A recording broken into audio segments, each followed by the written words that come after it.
जय महाराष्ट्र विद्यार्थी मित्रांनो, मराठी माहिती केंद्र या यूट्यूब चॅनलवर तुम्हा सगळ्यांचे स्वागत आहे।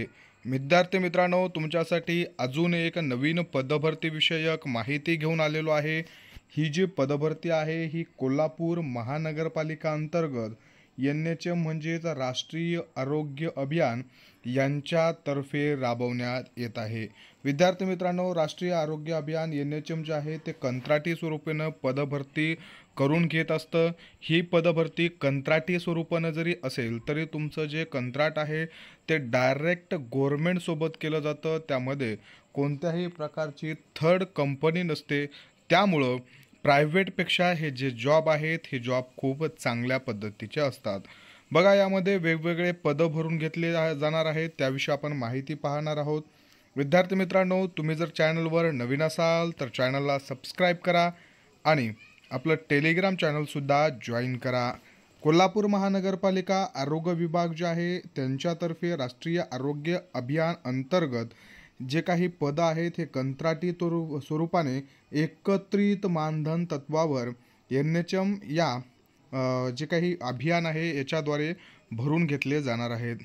याच्यामध्ये बघा, पदाची नियुक्ती 29 जून 2025 अखेर राहणार आहे। म्हणजेच 29 जूनच्या जवळपास या तुम्हाला पोस्टिंगसुद्धा दिल्या जाणार आहेत। यामध्ये वैद्यकीय अधिकारीचं 2 पदं भरून घेतले जात आहेत। MBBS क्वालिफिकेशन असायला पाहिजे। 60,000 रुपये पेमेंट दिलं जाणार आहे। विद्यार्थी मित्रांनो, स्टाफ नर्सचे पद आहेत बघा, एकूण 12 पदं भरून घेतले जात आहेत। 18 ते 38 वर्षाची वयोमर्यादा आहे ओपनसाठी, तर इतर संवर्गासाठी 18 ते 43 वर्ष वयोमर्यादा ठेवण्यात आलेली आहे। याच्यामध्ये तुम्हाला तुमचं GNM झालेलं असेल किंवा BSc इन नर्सिंग झालेलं असेल। त्याचबरोबर विद्यार्थी मित्रांनो, महाराष्ट्राचं जे नर्सिंग काउन्सिलिंग आहे तिथं तुमचं रजिस्ट्रेशन झालेलं असणं कंपल्सरी आहे। विद्यार्थी मित्रांनो, घाबरू नका। तुमचं या पदभरतीसाठी जर BSc नर्सिंग किंवा GNMचं महाराष्ट्र नर्सिंग काउन्सिलिंग जे आहे त्याच्यामध्ये जर रजिस्ट्रेशन झालेलं नसेल तर लवकरात लवकर तुमचं रजिस्ट्रेशन करून घ्या। आता आपण आपल्या चॅनलवरती 2 दिवसापूर्वीच एक आरोग्य विभाग जे आहे त्यांच्यातर्फे आकृतिबंध प्रसिद्ध करण्यात आलेला होता आणि त्याच्याविषयी पूर्ण माहिती आपण त्या व्हिडिओमध्ये पाहिलेली आहे।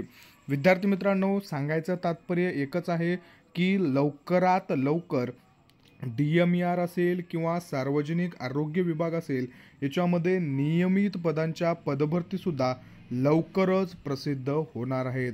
आणि त्यामध्ये तुम्हाला बघा, जे काही GNM नर्सिंग असेल, स्टाफ नर्ससाठी GNM असेल किंवा ANM असेल किंवा तुमचं BSc नर्सिंग याच्यासाठी तुम्हाला महाराष्ट्र नर्सिंग काउन्सिलिंगचं रजिस्ट्रेशनसुद्धा असणं गरजेचं असणार आहे।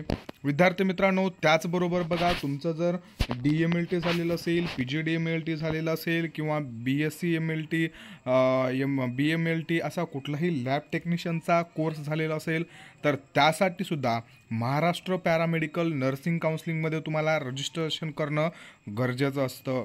त्याचबरोबर तुमचं D फार्मसी, M फार्मसी किंवा B फार्मसी झालेलं असेल तर तुम्हाला विद्यार्थी मित्रांनो फार्मसी काउन्सिलिंगला सुद्धा रजिस्ट्रेशन करणं गरजेचं असतं। विद्यार्थी मित्रांनो, DMER हा विभाग तुम्हाला वेळ देत नाही डॉक्युमेंट सबमिशनसाठी। आरोग्य विभागामध्ये मात्र तुम्हाला 6 महिन्याचा वेळ दिला जातो। विद्यार्थी मित्रांनो, रजिस्ट्रेशनची जी प्रोसेस आहे ही खूप लेंदी आहे, याला खूप वेळ लागतो। त्यामुळं तुमच्याकडं जर डिग्री सर्टिफिकेट आलेलं असेल तर डिप्लोमा असेल किंवा डिग्री सर्टिफिकेट असेल जर तुमच्याकडे आलेलं असेल तर तुम्ही प्रोसेसला आत्ताच सुरुवात करा।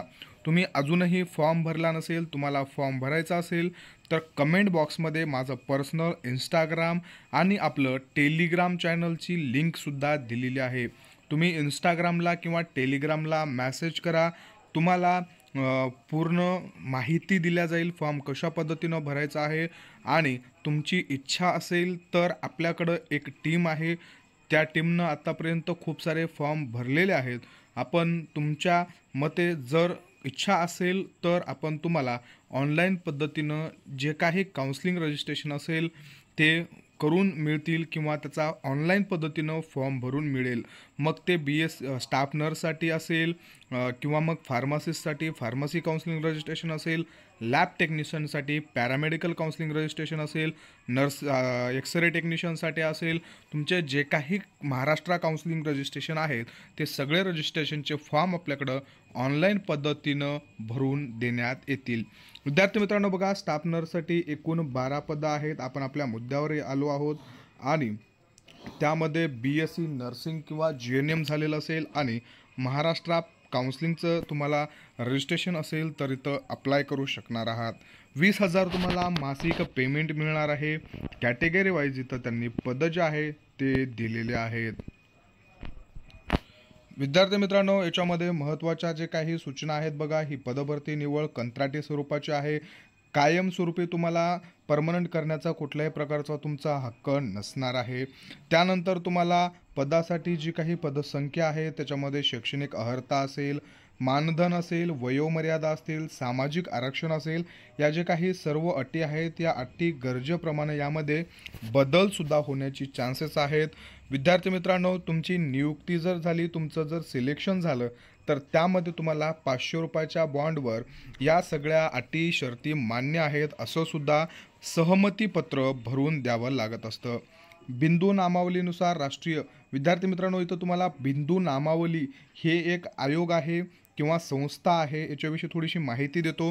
बिंदू नामावली जे आहे ते कोणतेही परमनंट पदभरती असो किंवा निमशासकीय असेल, शासकीय असेल, कंत्राटी असेल, ज्या काही पदभरत्या भरून घेतल्या जात असतात महाराष्ट्रामध्ये, तर ही समिती सामाजिक आणि समांतर आरक्षण जे आहे हे सामाजिक आणि समांतर आरक्षण ठरवण्याचं काम ही बिंदू नामावली करत असते.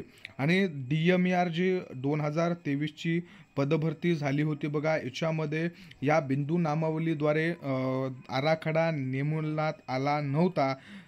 त्याचमुळं आता जी काही पदभरती आहे DMER 2023ची, त्यातून पुढील जे पदं आहेत वेटिंगमध्ये, त्यातून पुढील रिक्त पदं भरून घेण्याची वेळोवेळी मागणी होत आहे. पण त्या पदभरतीमध्ये या बिंदू नामावलीचा समावेश नसल्यामुळं ती गोष्ट वेळोवेळी नाकारली जात आहे आणि त्यामुळंच आता नवीन पदभरती जे काही प्रसिद्ध होण्याचे चान्सेस आहेत हे खूप जास्त वाढलेले आहेत. विद्यार्थी मित्रांनो, फॉर्म भरल्याच्या नंतर तुमची भरती प्रक्रिया, निवड यादी जी आहे ते तुम्हाला या संकेतस्थळावर दिसणार आहे.